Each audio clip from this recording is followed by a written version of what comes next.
ദിവസം കോഴിക്കോട് മെഡിക്കൽ കോളേജിൽ MBBS പഠിക്കുന്ന ഫാത്തിമ തസ്കിയ എന്ന് പറയുന്ന പെൺകുട്ടിയുടെ മരണ വാർത്ത നമ്മുടെ വാർത്താ മാധ്യമങ്ങളിലൊക്കെ ഒരുപാട് ചർച്ച ചെയ്യപ്പെടുന്നുണ്ട്.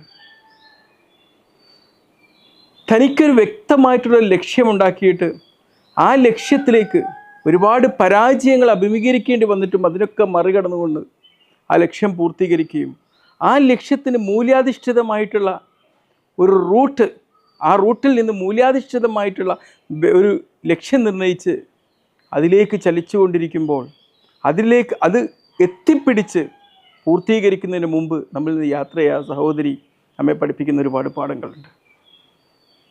മൂല്യാധിഷ്ഠിതമായൊരു ജീവിതത്തിന് മുമ്പിൽ നമ്മൾ ഈ നിമിഷം ജീവിക്കുക എന്നുള്ളത് ഒരു നിമിഷമാണ് നമുക്ക് കിട്ടുന്നതെങ്കിൽ അതും നമ്മുടെ ജീവിതത്തിന് ബാക്കിയാക്കാനുള്ള ഒരു സന്ദേശമാണ് എന്നൊരു വലിയ പാഠമാണ് പെൺകുട്ടി നമ്മെ പഠിപ്പിക്കുന്നത്. മരണം അത് സുനിശ്ചിതമാണ്, അത് ആർക്കും എപ്പോഴും സംഭവിക്കാം. നമ്മൾ വിചാരിക്കും പ്രായമായിട്ടാണ് ഏറ്റവും കൂടുതൽ മരിക്കുന്നത് എന്ന്.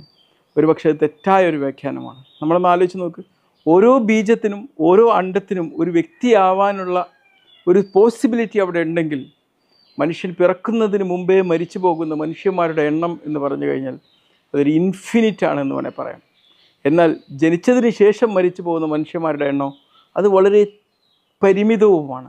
അപ്പോൾ ചുരുക്കി പറഞ്ഞു കഴിഞ്ഞാൽ മരണം എന്ന് പറഞ്ഞാൽ അതൊരു ബാല്യകാലത്ത് സംഭവിക്കുന്നത് പോലുമല്ല, ബാല്യത്തിന് മുമ്പേ സംഭവിക്കുന്ന ഒരു പ്രതിഭാസമാണ്. അപ്പം മരിക്കുക എന്നുള്ളതല്ല ഒരു മനുഷ്യനെ സംബന്ധിച്ചിടത്തോളം ഏറ്റവും വലിയ പാപം.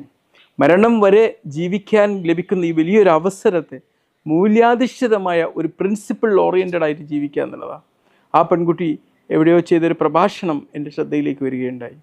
ആ പ്രഭാഷണത്തിൻ്റെ 10-15 മിനിറ്റ് വരുന്ന ഭാഗം ഒരുപക്ഷെ അതായിരിക്കാം ആ പെൺകുട്ടിയുടെ ഒരു ഈ ലോകത്തിന് ബാക്കിയാക്കാനുള്ള ഒരു സന്ദേശം എന്നുള്ളത്. ആ ഒരു പ്രഭാഷണത്തിന് എന്നും ജീവനുണ്ടാവും. ആ ജീവനാണ് അവർക്ക് ബാക്കിയാക്കാനുള്ളത്. നമ്മുടെ മുമ്പിൽ ഈ നിമിഷം നമ്മുടെ ജീവൻ അസ്തമിച്ചിട്ടില്ല. എന്താണ് മൂല്യാധിഷ്ഠിതമായിട്ട് നമുക്ക് ഈ ലോകത്തിന് നൽകാനുള്ളത്?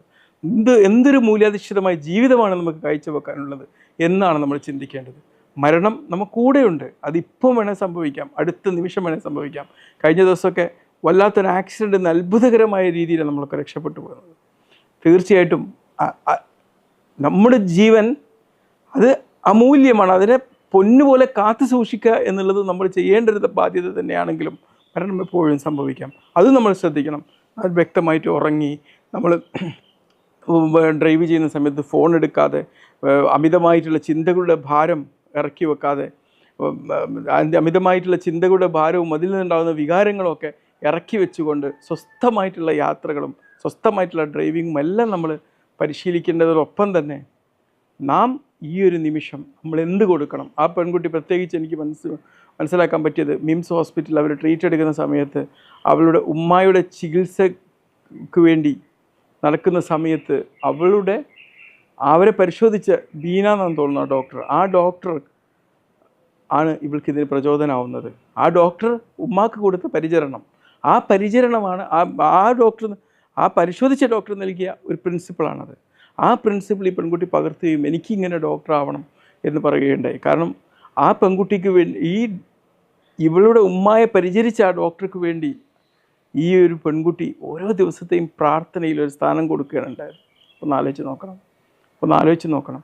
തൻ്റെ സ്വപ്നങ്ങളിൽ എത്തിപ്പെട്ടിട്ടും ഒരു ഹൈദരാബാദിൽ മെഡിസിന് കിട്ടിയിട്ടും കുറച്ച് ദൂരം പോകണമല്ലോ, ഉമ്മാനെ ഒറ്റയ്ക്കാക്കി പോകണമല്ലോ എന്നുള്ളൊരു വിചാരം ഉണ്ടായതുകൊണ്ട് അന്ന് പോവാതെ വീണ്ടും എൻട്രൻസിന് ട്രൈ ചെയ്ത് കോഴിക്കോട് മെഡിക്കലിൽ തന്നെ കിട്ടുന്നൊരു സാഹചര്യം ഉണ്ടാക്കിയെടുത്ത ആ ഒരു പ്രിൻസിപ്പിളും ആ ഒരു മൂല്യവും നമ്മൾ മനസ്സിലാക്കേണ്ടത്. മൂല്യാധിഷ്ഠിതമായ ജീവിതം കാഴ്ചവെക്കാനുള്ള കൊച്ചു അവസരങ്ങളാണ് നമുക്ക് ജീവനുള്ള ഈ നിമിഷങ്ങൾ എന്ന് നമ്മൾ തിരിച്ചറിഞ്ഞിട്ട് ആ നിമിഷങ്ങളിൽ ഏറ്റവും മൂല്യാധിഷ്ഠിതമായി ജീവിക്കുക. വ്യക്തമായിട്ടുള്ള ഒരു ലക്ഷ്യം ഇനി എത്ര സമയം നമുക്ക് ബാക്കിയുണ്ടോ ആ സമയത്തിന് വേണ്ടി നിർണ്ണയിക്കുക. ആ ലക്ഷ്യത്തിൻ്റെ റൂട്ട് എന്ന് പറയുന്നത് മൂല്യങ്ങളാവുക എന്നുള്ള ഒരു വലിയ സന്ദേശമാണ് ആ പെൺകുട്ടി നമ്മുടെ മുമ്പിൽ ബാക്കിയാക്കുന്ന ജീവനോടെയുള്ള പാഠം. ഒരുപക്ഷെ ആ ഒരു പാഠം ഇവിടെ ബാക്കിയാക്കാനും ആ പാഠം അനശ്വരമായി മനുഷ്യന്മാർക്ക് മുമ്പിൽ എന്നും പ്രചോദനം നൽകുന്ന ഒരു സംസാരമായി നിലനിർത്താനുമായിരിക്കാം ആ പെൺകുട്ടിയുടെ ജീവിത നിയോഗം എന്ന് വേണം നമുക്ക് പറയാം. തീർച്ചയായും നാം എന്ത് പ്രിൻസിപ്പിളാണ് ഇവിടെ ബാക്കിയാക്കാനുള്ളത്, എന്ത് ലക്ഷ്യമാണ് നമുക്ക് ഉള്ളത് എന്നുള്ളത് നമ്മൾ മനസ്സിലാക്കിയിട്ട് നമ്മൾ മുന്നോട്ട് കൊണ്ടുപോവുക. Okay, be healthy, by.